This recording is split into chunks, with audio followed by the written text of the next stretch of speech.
मी सावित्रीबाई ज्योतिबा फुले होते.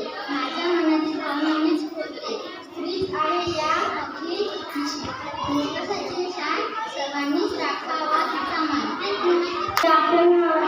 माझे नाव माझ्या मनाच्या आनंदी सावित्रीबाई होते. मी तुम्हाला आज सावित्रीबाई फुले यांच्याबद्दल थोडी माहिती सांगणार आहे. सावित्रीबाई फुले भारत देशाच्या पहिल्या महिला शिक्षिका व समाजसेविका होत्या. त्यांचा जन्म 3 जानेवारी 1831 महाराष्ट्राच्या सातारा जिल्ह्यामध्ये नाय गावी झाला. त्यांच्या वडिलांचे नाव खंडोजी नेसे पाटील, त्यांच्या आईचे नाव लक्ष्मीबाई होते.